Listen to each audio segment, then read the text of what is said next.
안녕하세요. 오늘은 교사에 관해서 만드는 첫 번째 간단 라디오 해외교사 만나기입니다. 따단. 오늘 이야기를 좀 나누고 싶었던 게 이 호주에서 오신 선생님이 계시거든요. 그래서 우리나라의 어린이집 유치원과 해외의 어린이집 유치원 환경이 어떤 게 다른지 좀 얘기를 나누고 싶어서 오늘 간단하게 초청을 했습니다. 간단하게 자기소개해 주시죠. 안녕하세요. 저는 호주에 3년 하고 3개월 3년. 동안 차일드케어 센터에서 근무하고 한국으로 올해 8월에 들어왔습니다. 코로나 때문에 들어오셨나요? 뭐 코로나 때문인 것도 있고 뭐 여러 가지 이유가 있죠. 향수병이 좀 들었나요? 향수병은 없었어요. 향수병은 외국이 더 없었고. 좋았어요? 호주가 너무 좋았는데 남고 싶었지만 네. 뭐 여러 가지 이유가 있다 보니 들어오게 됐습니다. 그럼 일단 그 차일드케어 센터 네. 그게 이제 한국 어린이집에 좀 더 가까운 개념인지 유치원에 가까운 개념인지 좀 먼저 물어보고 싶었어요. 차일드케어 센터가 거의 그러니까 children 서비스 센터라고도 하는데 네. 보통 이제 어린이집이랑 비슷한 어린이집이랑 곳이죠. 예. 어린이집이랑 비슷하다고 하면은 약간 올데이 라인이잖아요. 맞아요, 그래서 약간 맞아요. 그런 개념인가요? 올데이 케어. 올데이 케어에다가 네, 영아까지 포함해서. 호주도 패밀리 데이 케어가 이제 가정식 어린이집. 그다음에 올데이 케어가 이제 보통 차일드 케어 센터라고 하는 치료원 서비스 센터고 그다음이 유치원하고 비슷한 개념의 기관이 프리스쿨이 따로 있어요. 프리스쿨이 이제 우리나라처럼 만 3세에서 만 5세 아이들이 다니는 곳인데 그러면은 그 유아반이네요. 만 그쵸, 3세에서 유아반. 만 5세면? 네, 유아반 비슷한 개념이라고 할 수 있고 그 다음이 이제 킨더가든. 그거는 만 5세 된 아이들만 가는. 그래서 우리가 생각하는 우리나라에서 말하는 킨더가든은 호주에서는 초등학교에 소속돼 있는 기관이 킨더가든이 되는 거죠. 그래서 킨디라고 부르기도 하고요. 귀엽네요. 킨디. 네. 약간 키캣 같은 느낌이죠. 그러면은 아예 저희랑 이 체계 자체가 다르게 시작이 되네요. 조금 다르죠. 제가 호주 선생님이랑 같이 이야기를 나누면서 되게 신기했던 개념이 외부 환경에 대한 이야기였어요. 그래서 사실 저희는 어린이집이나 유치원이나 좀 놀이터가 기관 내에 없는 데도 있고 그러니까 주변에 없는 데도 있어요. 그게 저는 심각하다고 느끼거든요. 맞아요. 바깥 놀이를 맘대로 못 나간다는 맞아요. 좀 외국 놀이터는 되게 재밌어 보였어요. 그래서 외국 놀이터가 좀 어떤 식으로 돼 있는지 이런 좀 물어보고 싶었어요. 사실 제가 보기에도 호나 뉴질랜드 바깥놀이 같은 걸 굉장히 강조하는 강조해요? 부분이 있어요. 그래서 아이들이 실내와 실외를 구분하지 않고 같은 공간으로 놀 수 있게 실내에 구성되어 있는 모든 영역들이 실외로 똑같이 구성되어 있어요.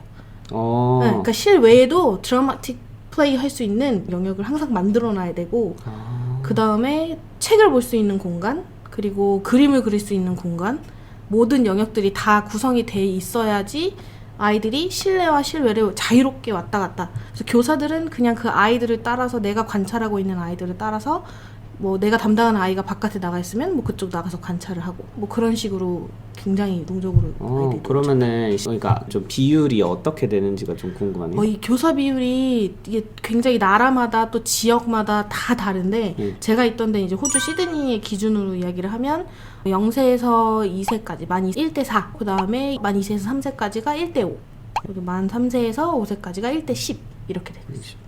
사실 비율 1대 비율로 보면은 그렇게 큰 차이가 아닌데 그쵸. 애들이 점점 늘어나면서 맞아요, 훅훅 맞아요. 커지는 그 느낌이죠. 근데 그게 좀 다른 것 같아요. 한국은 각자 반이 있고 그 반에 정해진 인원이 있잖아요. 그쵸. 근데 굉장히 오픈되어 있는 공간을 사용하다 보니까 그 반의 맥시멈 인원을 맞춰서 교사가 채용이 되는 그런 느낌이에요. 그래서 그 반 규모에 따라서 정부에서 정해주는 인원이 있어요. 네, 그래서 그게 조금 시스템이 달라요. 인원에 맞춰서 교사가 채용되는 그런 시스템이라서.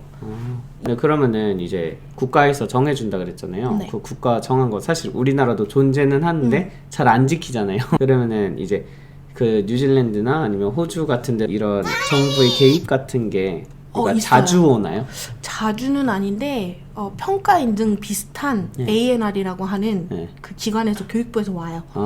그래서 그거를 오면 이제 미리 뭐 한 3주 전에 알려줘요. 우리 이거 갈 거다. 너네 이번에 평가하는 해니까 뭐 준비해라. 그쵸. 그러면 이제 뭐 그런 뭐 서류 작업들이 다 되어 있는지, 그 실제로 그 서류 작업이 진행된 게 실천하고 있는지, 학부모들한테도 갑자기 랜덤으로 전화를 하기도 하고, 또 랜덤으로 아이를 골라서 그 아이의 발달 과정이 기록된 게 어느 정도 되어 있는지, 한국하고 되게 비슷하게 하더라고요. 그래서 하루 종일 와서 관찰해요. 근데 여러 명이 오지는 않고 한 명이 와서 이렇게 다 둘러보고, 근데 뭐 기간 사이즈마다 다르겠죠.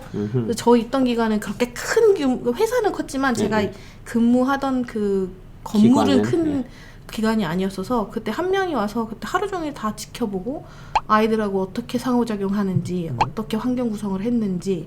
그래서 저희도 약간 긴장해서 그 전날 이미 평가를 받은 원장이 와서 막 이거 이렇게 붙여라, 똑같이 똑같이 평가해주면서 도와줬던 기억이 있어요. 그런 식으로 와서 다 체크를 하기도 하고, 보통 이미 처음에 세워질 때부터 규정에 맞춰서 지으다 보니까 그런 거를 뭐 어기고 그런 게 없는 것 같아요. 네, 그냥 처음 지을 때부터 그 규정을 받아서 이 사이즈에 이만큼 인원을 받을 수 있다 이렇게 하니까 FM대로 그냥 쭉 가는 거군요. 그쵸.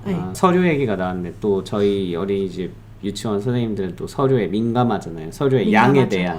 근데 또 해외에 가면은 서류를 그렇게 중요시하진 않는다라는 그 약간 기대감이 좀 있으신 것 같아요. 그래서 혹시 서류의 중요도를 선생님이 생각하기에 이제 100이라고 했을 때 솔직히 막 제 생각에는 한국에서는 한 50 정도는 먹고 들어가는 거거든요. 근데 최소 50. 이게 100으로 얘기했을 때는 50은 똑같은 것 같아요. 아, 그래요? 중요하기는 해요. 네. 중요하긴 하지만 양적으로는 좀 다른 것 같아요. 아, 그러면은 평균 걸리는 시간이 제가 5년 차였을 때 평균적으로 일지 같은 거 이제 일주일치 한 번에 쓰는 게 정석이죠. 그쵸? 그쵸. 그래서 쓸 때 제가 한 1시간 정도 걸렸던 것 같아요. 1시간? 네. 이거는 이렇게 비교해서 설명하면 좀 이해가 쉬울 것 같아요. 예를 들어서 제가 담당하는 아이들이 10명이에요. 네. 그 아이들에 대해서 그 한 주에 발달 평가를 써야 된다? 그러면 주어지는 시간이 2시간이에요. 일주일에. 그럼 그 2시간 안에 그 아이들의 발달에 대해서 다 기록을 해야 돼요. 아, 그냥 따로 아예 그쵸. 시간을 할애해주죠. 준다? 네, 2시간을. 그럼 그 시간은 오로지 저는 그것만 해야 되는 시간이에요. 딴 걸 할 수가 없어요. 아, 그러면은 거기는 보장을 해준다. 그쵸. 네. 그래서 내 개인적인 시간이나 뭐 아이들이 하원하고 뭐 이렇게 쓰는 게 아니라 아이들이 등원해 있는 상황에서 그거를 커버해주는 교사가 따로 있기 때문에 그 시간은 이제 프로그래밍 타임이라고 해요. 그럼 올라가서 자신의 독립된 공간에서 이제 뭐 제공되는 아이패드라든지 뭐 컴퓨터라든지 그런 걸 2시간 정도. 근데 이제 담당하는 아이가 적으면 또 시간이 줄어들어요. 네. 왜냐면 아이들이 10명인데 2시간 하는데 4명인데 2시간 하면 이상하니까 형평성이 어긋나니까 그런 식으로 시간을 또 되게 분배해서 하더라고요. 그럼 되게 인력이 좀 많다는 생각이 좀 드네요. 그쵸. 인력이 좀 많죠. 지원 인력이. 기본적으로 선생님은 기관에서 사실 파견 나오는 형태로 제가 좀 기억을 해요. 기업에서 파견 나가니까 그 기업에서 모든 인력을 책임지는 거예요? 아니면은 그 선생님이 다니고 있는 기관에서 이제 너 2시간 내가 문서 작성 시간 줄게, 이제 보조 선생님을 여기 있는 선생님 그냥 붙여줄게, 이런 식으로 되는 거예요? 기관에서 파견을 해주는 거긴 하는데 이제 그 디렉터가 대신에 더 필요할 경우에는 더 오퍼할 수 있어요. 그 회사에다가. 만약에 교사들이 지금 다른 업무가 너무 많아서 우리가 이 프로그래밍 타임을 못 하고 있다. 그래서 우리는 좀 더 추가 인원이 필요하다고 요청을 하면 이제 또 그 회사에서 또 파견을 내주고 이런 시스템이. 회사는 기본적으로 가지고 있는 교사에 진짜 많은가 봐요. 네. 왜냐면 호주나 뭐 뉴질랜드나 외국 같은 경우는 파트타임이 엄청 활성화돼 있어요. 이게 어떻게 보면 우리나라를 파트타임으로 얘기하면 뭐가 딱 적당한 단어일까요? 약간 알바, 전공, 시급으로 나뉘니까 가능한 형태군요. 시간을 그냥. 되게 여유롭게 쓸 수 있는 그런 게 있기 때문에 선생님들이 갑자기 연락해서 오시는 선생님들이 있어요. 그렇게 대기하고 있다가.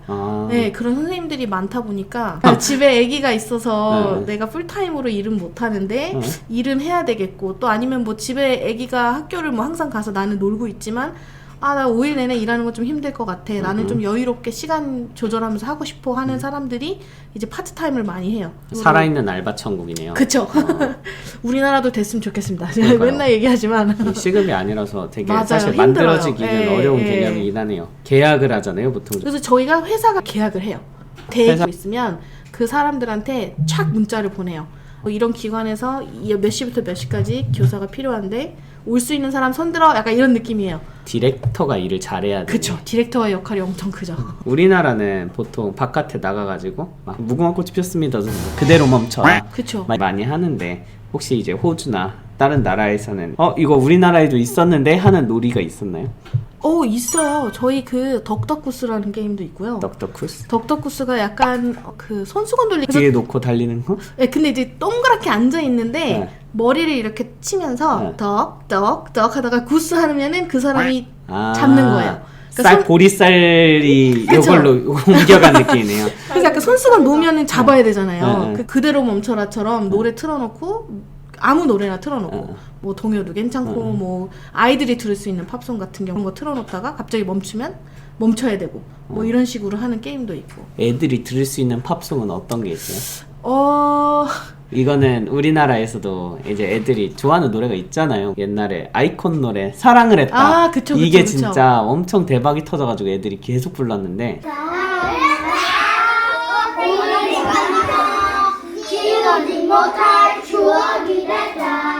있었죠? 뭐 몇 개가 있었는데 그 썬더란 노래도 되게 많이 들었었고요. 썬더. 네, 그 노래. 네, 애들이 되게 좋아해가지고. 아, 신기하다. 그다음에 Clap Your Hands 그런 노래도 되게 짝짝짝짝짝 네, 이거? 그 노래도 되게 스피치 많이 앤즈 들었어요. 건가? 네, 네. 아, 그 노래도 듣는구나. 뭐 제일 많이 틀은 거 디즈니. 우리 전 세계에 네, 전 아이들을 세계. 키우고 있잖아요, 디즈니가.